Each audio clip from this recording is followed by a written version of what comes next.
Welcome to The Point, a podcast by Apex Benefits and dedicated to employee benefits thought leadership. You can find more episodes for free on iTunes by searching The Point or Apex Benefits. Please rate, review, and subscribe to be the first to know about what we have in store for you. To learn more about Apex Benefits, please visit our website at www.apexbg.com or find us on LinkedIn, Facebook, or Twitter. Let's get to the point together. Welcome back to The Point, Fort Wayne. I'm Kassee, Lamm, Benefits Strategist for Apex Benefits, and today I'm joined by Elliott, Rebecca Welch, and Kelly Shields of Design Collaborative. So thanks so much for joining me today. If you three wouldn't mind introducing yourselves for our listeners. Yeah, I'm Elliott. I am an interior designer at Design Collaborative, and I also specialize in workplace design. I've been at DC for about 8.5 years now. Wasn't originally from Fort Wayne, but relocated for a job here. And it's really the culture of DC that drew me in. I'm Rebecca Welch. I'm the Director of Human Resources at Design Collaborative. I've been here for almost 2 years now. Did HR at a previous company here in Fort Wayne before that. I'm not originally from Fort Wayne either. I'm originally from Minnesota. Came here with the military and then got married, so now I'm here to stay. You're stuck. Yep. And came to Design Collaborative really because of culture, because I wanted to find a company that has a really good culture, because my job's a lot easier when there's a good culture. So. Kelly Shields, architect at Design Collaborative. I've been there 16 years now. I grew up here in Fort Wayne, moved back after going to Ball State, and originally I wasn't really sure that I was going to stay in the area. I thought maybe I'd do this for a year and then head out.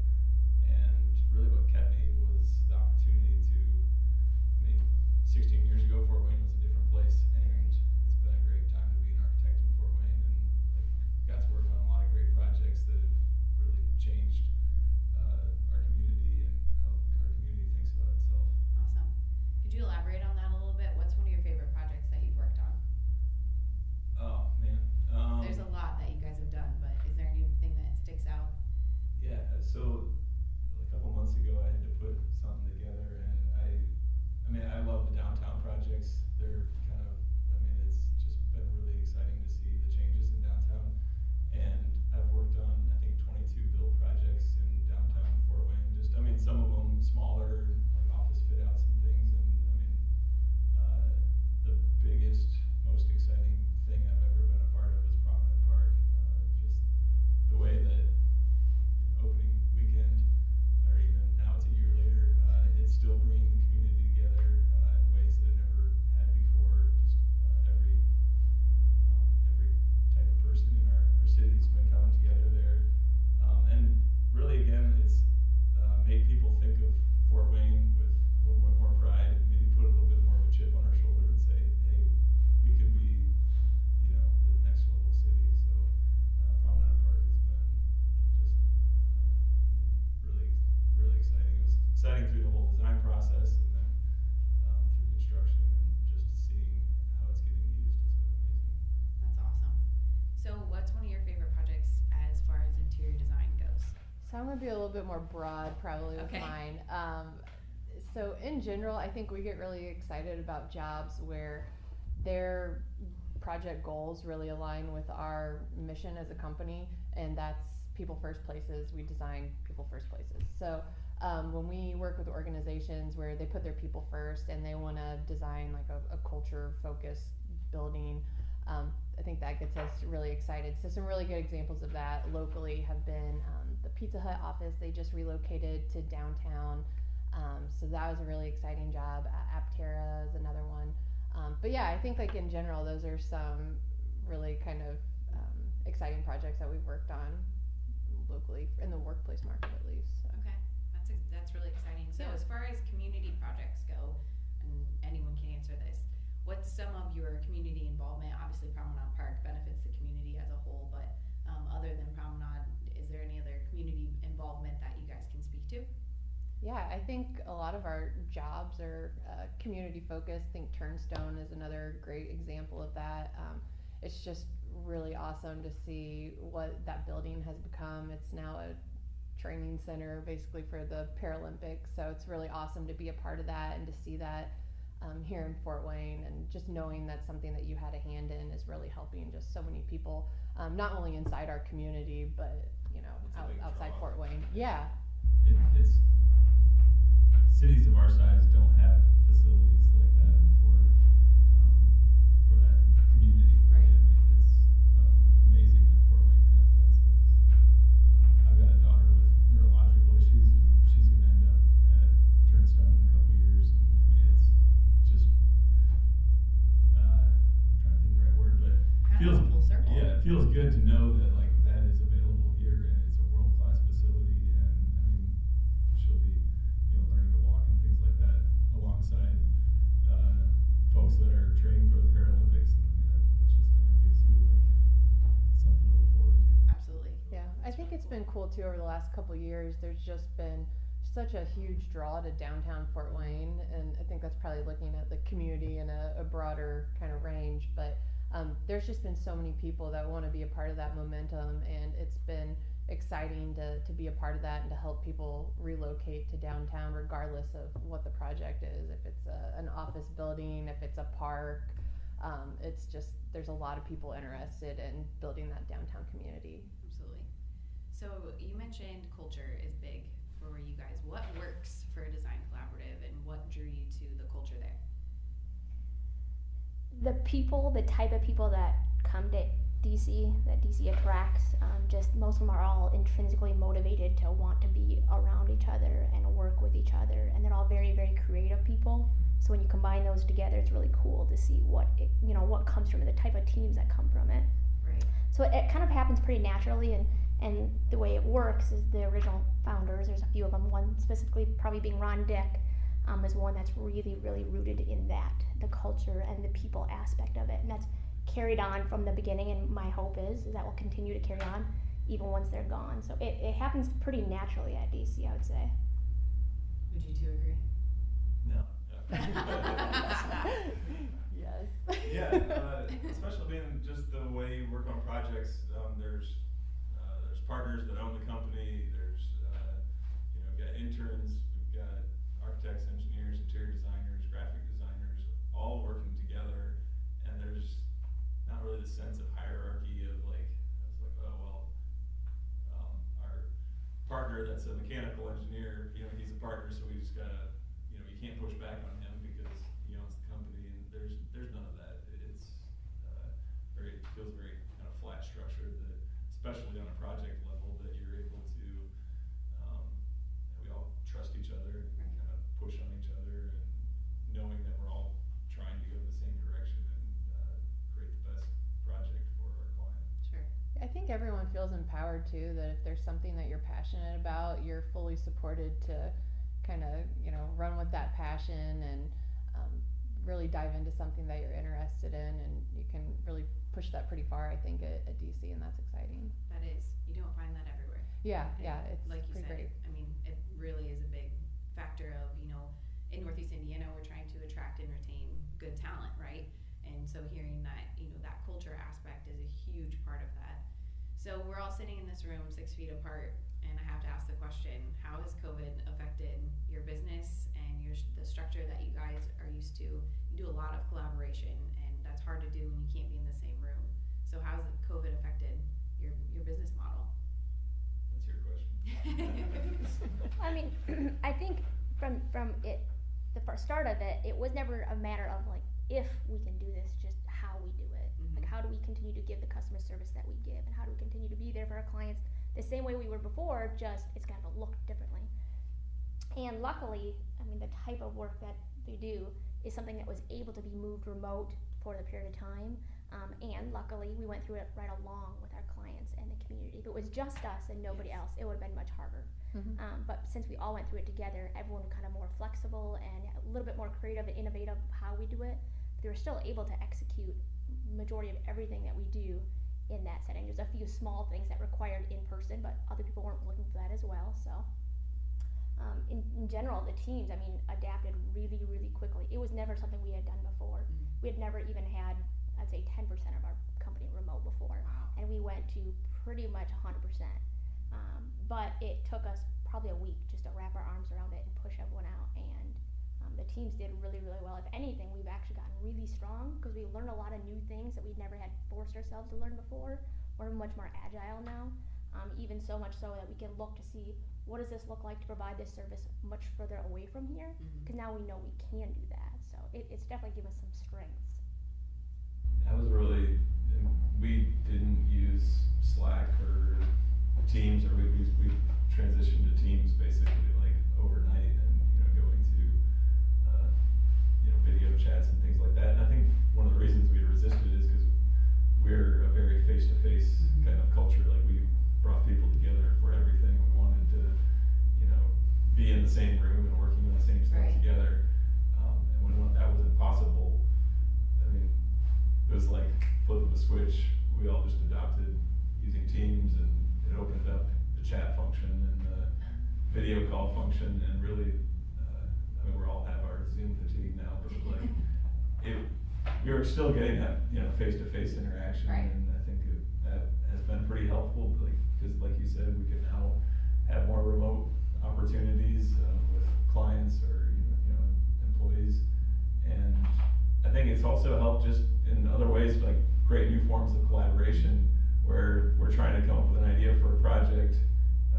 We send a message out to the whole office and say, hey, we're looking at doing this thing here, give me ideas. And then the whole office can kind of weigh in and say, what would be really awesome to see is this. And then like, it's still up to the designer and that team to decide what makes the most sense for that project. But the more ideas you can gather together, the more collaborative approach, like just making the project that much better. And that wasn't something that was maybe as intuitive before everybody being split apart.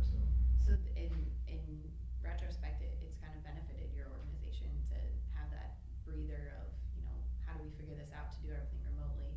And I think there was a lot of, I'm from Fort Wayne, and so there's a lot of old school mentality here still, right? So we don't want remote employees, we want to see you every day, we want, I want to see you in that desk. And I think that this whole shift to remote really has changed the focus here in Northeast Indiana. There's a lot of employers now that are saying, you know what, I've actually noticed that you're way more productive when you're not here on Thursdays because no one's bothering you, and you can turn your email off and put your head down and get your work done, right? And so I think that has been something we've seen with a lot of employers in Northeast Indiana, and hopefully, that the open mindset continues, right, as we move forward. It's really important. Yeah, I think it's helped to build a little bit of trust too. Of course, there's that fear as an employer that you send people out of the office. Like, are they really going to be productive? Are they going to be doing what they need to do outside the office? They don't have anyone watching them. But we were basically forced into that situation over the last couple months, and I think it's really shown that no, people can work remote well. They are productive, and they can, be trusted to do their job outside of the office. Right. I do think that's kind of built more of a trust within. Absolutely.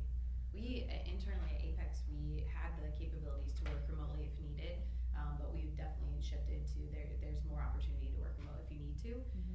But it's also been really cool to see internally. Our owner has children too, so he understands that when you're thrown into a global pandemic, you have to pivot and shift and move things around, and we have the flexibility too of if you had to take from 3 to 5 to deal with your kids and then hop back online after they went to bed, as long as you get your work done, just get it done, and so we've internally shifted that way as well. So it's cool to see, especially in Northeast Indiana, that people are becoming more open-minded to things that other big cities do, and that's a big draw for I think a lot of our talent attraction is we have to kind of be more competitive up here with the different perks. Benefits are great, but a 22-year-old that's amazing out of college isn't necessarily going to be worried about how much their family benefit plan costs. We got to think about outside of the box ways to reel them in, right, and keep them. So that's awesome to hear that you guys were able to shift. So you mentioned people first places. Can you elaborate on that a little bit more? How did that come about? And everybody looked at Kelly at the same time. He's been here the longest. Because it hasn't always been your motto. So what do you think caused the shift in that? And can you speak to a little bit more about, obviously we know people first, but elaborate on that a little bit. So our mission statement is we we improve people's worlds. And so that's kind of, I mean, the people first places is really the kind of tagline that goes along with improving people's worlds. So, I mean, every architect and designer has a little bit of ego, but we try to put that to the side a little bit, or a lot, and say, you know, what's gonna bring the most value to this user group, who are, you know, the people, the community, the client, and focus on, you know, what are they trying to achieve, and go from there. So like the design starts with the problems that a client's trying to overcome. Sure. Trying to think.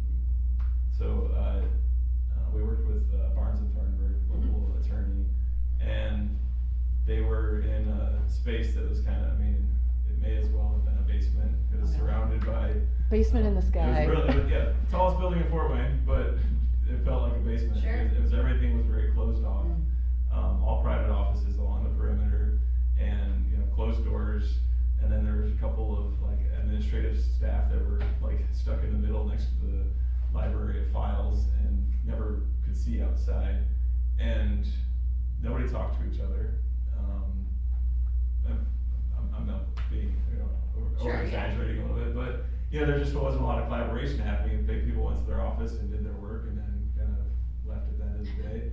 And they moved to another building, and we worked on the design for them and created a much more open space. Still a lot of private offices, but you know, glass fronts, and then but really focused on the community spaces and the places that would bring them together. And for them, it's been a game changer that now they actually kind of have, it's helped create a culture. It's brought their people together. They work differently because they know each other better, and it's built that trust. And so now when they have questions, instead of just kind of keeping you trudging through it, they go ask the guy 5 offices down that they, you know, had just talked to about, you know, kids' soccer games or something a minute ago, because they've built that trust together. And so it's really just changed the dynamics of the whole office. And I went on a really long road there to kind of get to an example of how we've kind of, that space created a people first place for that organization. Sure. Yeah, I think at the end of the day, we could design you this beautiful building, but if it doesn't meet the needs of the people who are going to be in that building day in and day out, then we've failed as designers. We work really, really hard, I think, up front to listen to the needs of our clients and to figure out what's the best way we can design this building for them, regardless of its use. It's something we're passionate about, I think we're great at, and we're hyper client focused and making sure that they can do their best work or serve their clients the best that they can in that building. Absolutely. It's something that our mission statements align pretty well on, just the client first. You know, you have to ask what the problem is before you can fix it. So do you feel like when you go into those situations and you're meeting with clients or prospects for the first time, are people pretty open about this is our problem, or do you have to kind of peel back the layers and say, actually, this may be your real problem?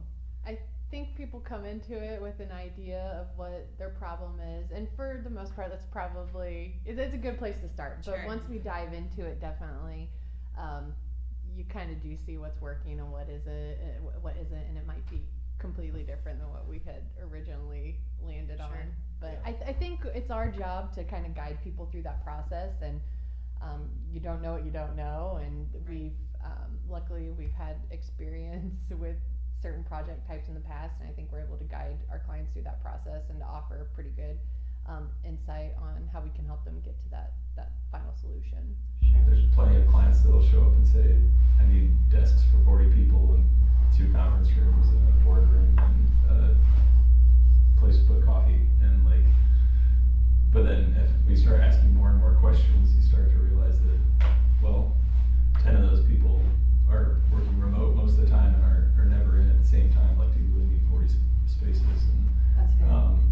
Or, you know, you might need more collaboration space and meeting spaces, and maybe it's not always 8-person conference rooms. Most of your meetings are actually 2 people. And so just digging deeper, asking more questions, collecting some data and things like that helps us kind of really define the problem a little bit better before we even start putting design ideas together. Yeah, and we really want to know too, how does their business work? how are they functioning on a daily basis, and what can we do to improve those workflows. Sure.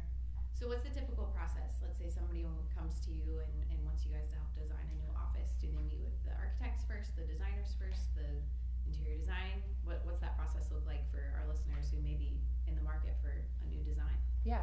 I think at Design Collaborative we try to kind of blur the lines between some of our roles. So it's really not, okay, you're going to talk to an architect first and then it's an interior designer. We really approach it as a whole team. So we'll meet with the client. We call them visioning sessions or programming sessions, and it's us just collecting as much data as we possibly can about what they're looking to achieve. We want to learn about their business and the people that work for them. So really just collecting all that data, and then we kind of step through a process to get to a floor plan. And I'm skipping over a lot of steps because there's probably more detail than you're interested in, but yeah, so it's really just collecting the data, turning that into a conceptual plan, and then creating construction documents from there. Sure. So it's really just a team approach. Yeah, it is. Yeah. I think that we don't want our clients to look at certain individuals and like, oh, that's their role. This is what they're going to handle. We want people to have trust in our team as a whole, and yeah, I think we've done a good job of that so far. Sometimes, like Lauren and I'll go to a client meeting, and they're like, okay, so you're the interior designer, you're the architect, so I'll talk to you about this Sure. stuff, and we're like, the roles are really blended, and I mean, great ideas can come from anybody on the team. It doesn't necessarily, try not to let that. Right. It doesn't have to be one person. Yeah. Mm-hmm. Yeah. Same thing for the engineering as well. We have engineers Absolutely. that go in on it too. So by having them all together at the same time throughout the process, it makes them more integrated together, more Sure. seamlessly Yeah, integrated. and we're all problem solving together throughout the entire process. So it's a good model, I think. Sure. So you guys really model your people first. I mean, that's what you guys do day in and day out, and that's what you do for your clients as well. So that's awesome. Yeah, I think Rebecca and her leadership work hard to make sure that it's their people first employer as well. So I mean, we're not putting words in my mouth, but I mean, DC does a lot to take care of the people that work there too. We try to model the way Sure. as we move into a client. Sure. How have you seen, especially in Northeast Indiana, collaboration become a bigger topic of conversation? I remember, 10 years ago, it was like you were saying, everybody has their respective cubicle and their office, and when your boss's door is closed, you don't knock on it and you don't go in, or you don't even bother to try and have a conversation. So how have you seen that kind of evolve over the last 10 years, especially you, Kelly, being part of DC for so long? How have you seen that? Or have you? I mean, there's definitely been shifts in like a lot more open office is the wrong word, but I mean like where I guess the building we're in now, where our office is, when we moved in, it was just surrounded by the perimeter. It was kind of perimeter design, all private offices around the inside, and then some folks or administrative kind of gets stuck in the middle. Right. And yeah, I think it's definitely evolved where now you see collaboration spaces and community spaces become 50% of a floor plan, and Sure. just there's definitely more of a focus on. I think it comes from the schools too. Like there's collaborative work that's happening in the schools, and that's the way the students grow up comfortable working together, and then it just keeps transitioning as they come to the workplace. Yeah, I think that's a huge thing to look at how universities are functioning and how the students are studying and working together, because they are the next people that are entering your workforce, and how do you accommodate how they work. And I think the biggest shift that we've seen is just offering a variety in the workplace. So I think people are realizing that you're not just going to sit at your desk all day every day. People want to get up, they want to move, and it's beyond just having the ability to go out of the office and work remote, but it's being able to go to different work settings within your office. I think people are happiest when they have the choice to work how they want when they want. And I think people are finally starting to realize that, and we're definitely seeing a shift in that in the spaces that we're designing in the area. Yeah. I think that jumps now after the work from home experience that the whole world went through and everything. I think we've jumped ahead another 5 years probably in the last couple months, just where there's going to be more specific reasons that you need to bring people into the office, and I think it is those face-to-face meetings and that collaboration, and it's really hard to maintain a culture when everybody's spread throughout the country. You got to create opportunities to bring people together, and it might not be every day, like 40 hours a week sitting at your desk, but there's going to be that there still is a place or a reason to have a workplace, and it's going to be to bring people together, and for innovation's easier in person. It just is, and collaboration's easier in person. And there's still a lot of that, and I think that's really going to be one of the primary focuses of kind of the next evolution of the workplace. Yeah, I think right now you see all these gloom and doom articles that the workplace is dead, the office is going away, and I don't think that's the case at all. There's countless studies out there right now and surveys that show that people really do want to be in the office. The work is a social and collaborative thing, and without bringing people together, I don't think people are going to be very happy at their jobs. But there does need to be a balance, and I think we've definitely learned that over the last couple months. Yeah, that's a good point. Apex internally, we were in the middle of moving our headquarters when all of this started, and so we've even noticed a shift. People now are like, okay, we're coming back. We're headed back to the office. We'll wear a mask and be distant from people and use hand sanitizer as needed. But there's something to be said for meeting in person, face to face. It's just a completely different feel. So last question: where can our listeners find you guys? Website, social media. Yeah, all above. Designcollaborative.com. Okay. I know we're on Facebooks and LinkedIn, Facebook. Okay. We're there. Instagram. Yep. Awesome. We'll include a link to all of your social medias and your website in the description of our podcast. But I can't thank you three enough for joining me this morning. This was a great conversation, and look forward to continuing it eventually as you guys are willing. Yeah, thank Thanks. you. Thanks for having us. Thank you. Thanks for coming. You can find more episodes for free on iTunes by searching The Point or Apex Benefits. Please rate, review, and subscribe to be the first to know about what we have in store for you. To learn more about Apex Benefits, please visit our website at www.apexbg.com or find us on LinkedIn, Facebook, or Twitter. Let's get to the point together.